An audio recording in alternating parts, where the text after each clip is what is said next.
To the casual observer standing in London, Sydney, or New York, the rise of the Chinese automotive industry appears as a singular, unified wave. We look at the sales charts.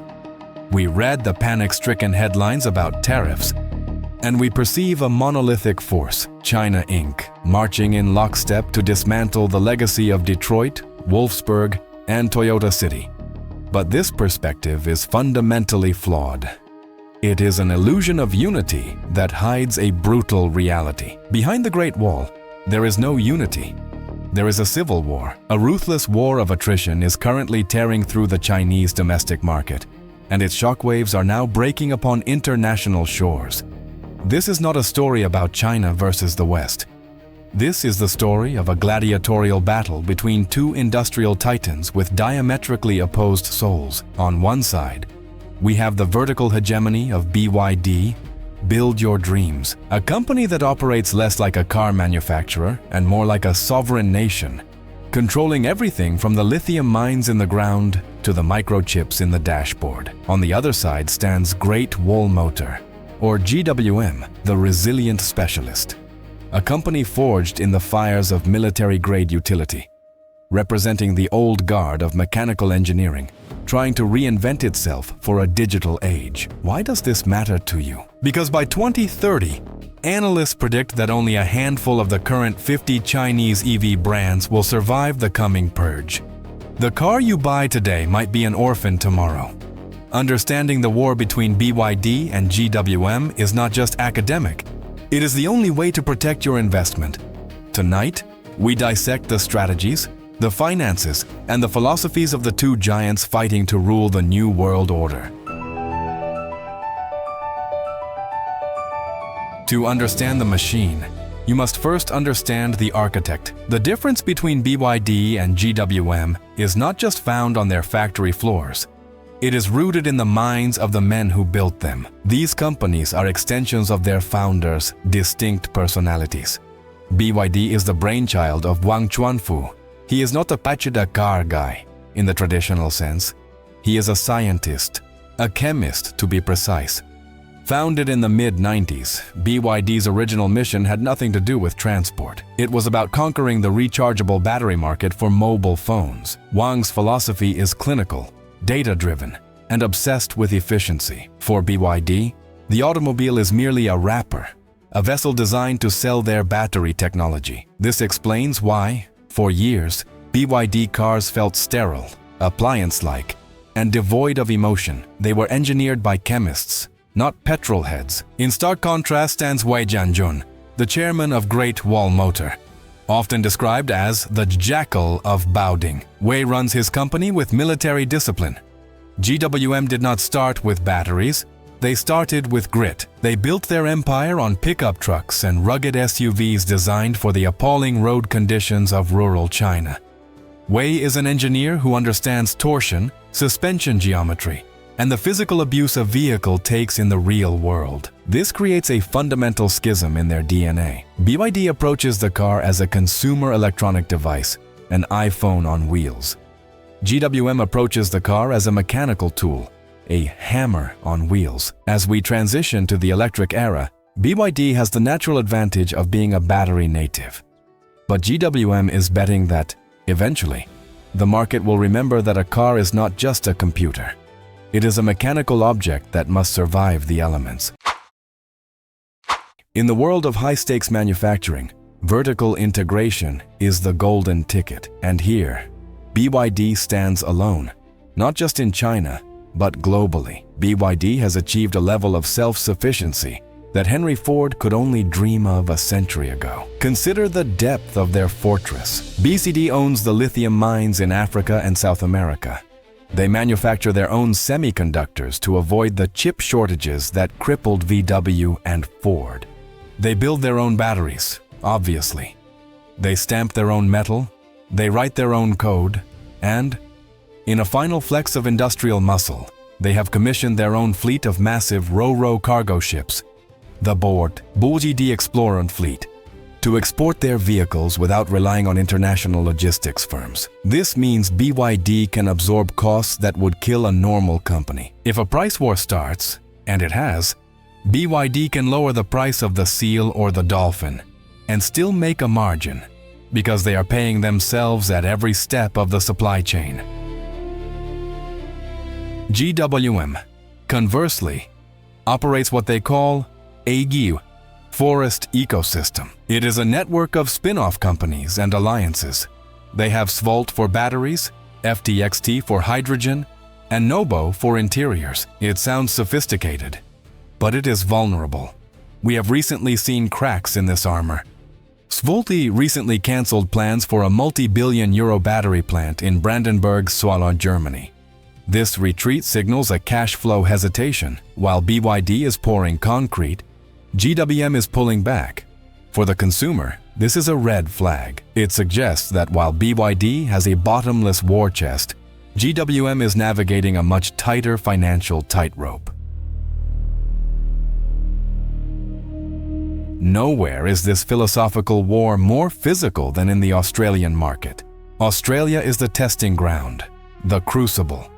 It is one of the few Western markets where both brands are freely available and where the terrain demands absolute capability. The battleground here is the ute or pickup truck segment. GWM has held the high ground here for years. The GWM Cannon or Power has earned grudging respect from tradies and farmers. It is mechanical. It uses a traditional ZF 8-speed gearbox and a Borg-Warner transfer case. It speaks the language of the old world. It is built to be fixed with a spanner. Enter the BYD Shark.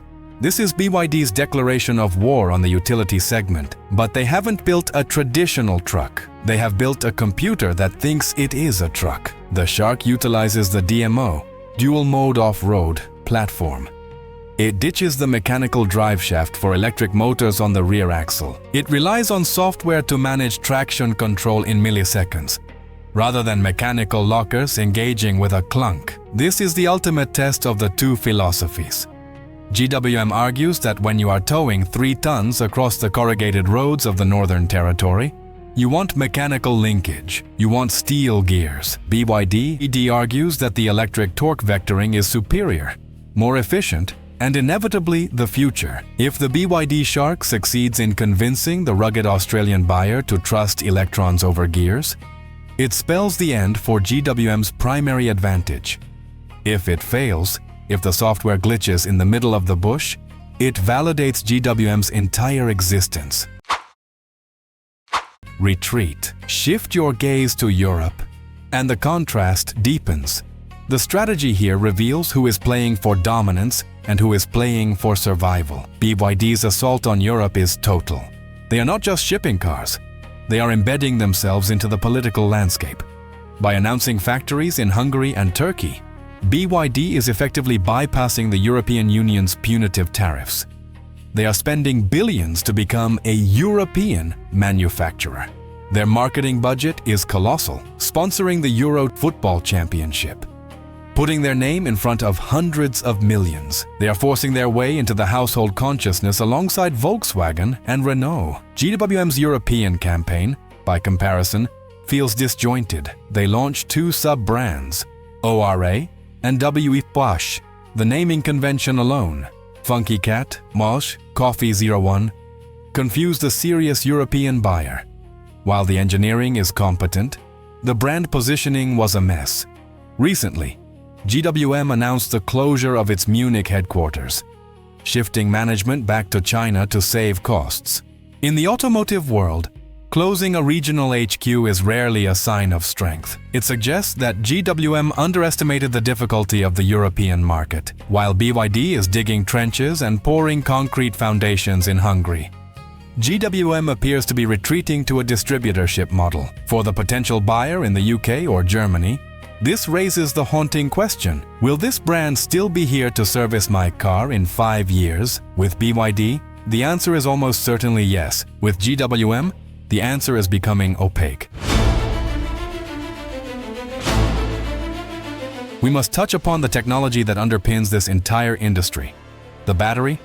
Here, BYD's dominance is absolute, and it creates a humiliating dynamic for its competitors. The BYD Blade battery, an LFP lithium iron phosphate pack, is considered the gold standard for safety and cost. It is so good that even Tesla, BYD's arch rival, buys batteries from BYD for some of its Model Ys in Europe. Toyota uses BYD technology. Ford is looking at it. BYD has become the supplier to the industry. GWM creates its own batteries through SVOLT, and they are pushing hard into solid-state technology and cobalt-free chemistries. They are innovative, undoubtedly, but they lack the scale. In manufacturing, volume is the only metric that lowers cost. BYD is producing batteries for 3 million cars a year. GWM is producing for a fraction of that. This puts GWM in a dangerous death valley regarding pricing. They cannot make batteries as cheaply as BYD. Therefore, to compete on the showroom floor price, they must cut margins elsewhere, perhaps in interior quality, perhaps in after-sales support. BYD does not have to make that sacrifice. They can strangle the competition simply by being the landlord of the battery technology everyone else relies on. Neither company is currently selling passenger cars in the United States, blocked by a wall of 100% tariffs. However, the shadow of America looms large over their global operations, specifically regarding data privacy. Modern cars are surveillance devices. They have internal cameras, microphones, and GPS trackers. The Western world is becoming increasingly paranoid about where this data goes. Does it stay in the car? Or does it go to a server in Shenzhen? BYD, being a colossal entity with deep ties to the Chinese state infrastructure, faces immense scrutiny. However, they have the capital to build localized data centers in Europe to appease regulators. They can afford the lawyers and the lobbyists to navigate the spy car narrative. GWM, flying under the radar, faces a different risk. Their technology partners often include Western firms for their ADAS, advanced driver assistance systems. They are trying to position themselves as the international, collaborative option. But in a trade war, being the smaller, more collaborative player can be a weakness. If sanctions hit the supply of high-end chips from the West, GWM's production lines stop. BYD, who makes their own chips, keeps moving. The geopolitical resilience of BYD is vastly superior. So, as we look towards 2026 and beyond, how does this civil war resolve? It is becoming clear that the market is bifurcating. BYD is ascending to a plane of existence occupied only by Toyota and Volkswagen. They are the mass market inevitable. If you want an electric car that is affordable, efficient, and backed by a company too big to fail, BYD is the logical, cerebral choice. They are winning the war of the spreadsheet, but GWM is not dead. In fact, their survival strategy is perhaps more interesting. By doubling down on the Tanxi and Ascanon series, they are pivoting away from the generic EV hatchback market where BYD is slaughtering everyone. GWM is realizing that their only hope is to be the Jeep or Land Rover of the East. They are focusing on the emotional, the mechanical, the niche. For you, the consumer, the conclusion is this: if you are looking for a commuter tool, a technological appliance that integrates with your digital life, the war is already over. BYD has won. However, if you are a traditionalist, if you fear the death of mechanical connection, if you want a vehicle that feels like a machine rather than a simulation, then GWM is fighting for you. But be warned, in a war between a fortress and a specialist, the specialist must be perfect to survive. The fortress just has to wait. The Chinese Civil War is not just reshaping the East, it is defining what you will drive for the next decade. Choose your side carefully.